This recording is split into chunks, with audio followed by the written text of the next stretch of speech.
منة الله الجوهرجي بنت الفنانة الراحلة شويكار حكت في برنامج الستات إن بداية قصة جواز ماما من الفنان الكبير فؤاد المهندس كانت غريبة ومليانة رومانسية بطريقتها الخاصة. بتقول: في المشهد الأخير من الفصل الأول في مسرحية أنا وهو وهي، عمو فؤاد فجأة بص لماما وسألها قدام الناس: تتجوزيني؟ ماما من غير تردد ردت: أيوة. واتجوزوا ساعتها فعلا على المسرح قدام كل الناس. العلاقة بينهم فضلت حب حقيقي لحد آخر يوم في حياته، حتى بعد الطلاق. هم صحيح انفصلوا رسمي، لكن عمرهم ما انفصلوا بجد. كانوا بيكلموا بعض كل يوم في التليفون، ولو نفسه في أكلة ماما تعملها وتبعتها له. تخيلوا حتى قبل وفاته بيوم طلب منها حمام محشي، عملته وبعتته له، وتاني يوم راحت قعدت معاه ساعة ونص ورفضت تقول لأي حد هي قالت له ايه. جوازهم استمر 25 سنة. كانت بتعامله بأسلوب خاص، ولو زعل أو اتنرفز هي تسكت.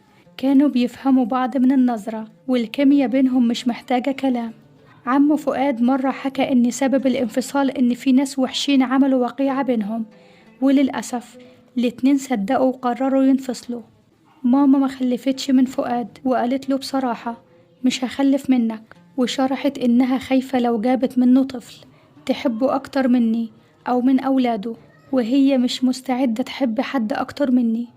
في الأول زعل، لكن بعدين فهم وجهة نظرها، ولما شاف إن العلاقة بينا قوية وإننا بنكبر سوا الموضوع عدى. أنا شخصيا كنت بشوفه بابا، وهو فعلا كان بيخليني أحس إننا عيلة واحدة.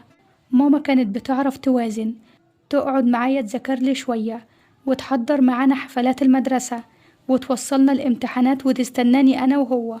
قبل ما تمشي ماما وصتني إنها مش عايزة عزا، وقالت لي لو في الصيف الناس بتصيف ما تعمليش عزا، ولو في الشتاء الجو برد اللي يحب يعزيني يبقى في الجنازة.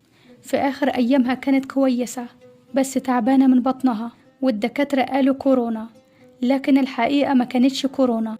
فضلت زي ما هي، طيبة حنينة، دمها خفيف، وبتطبخ أكل يجنن. وآخر حاجة قالتها لي قبل ما تمشي كلمة لسه محفورة في قلبي: اعتني بنفسك وبأولادك وزوجك وحياتك، وما تزعليش من حد أبدا إلا لما تعرفي ظروفه، لأنها كانت شايفة إن الدنيا أهون من الزعل.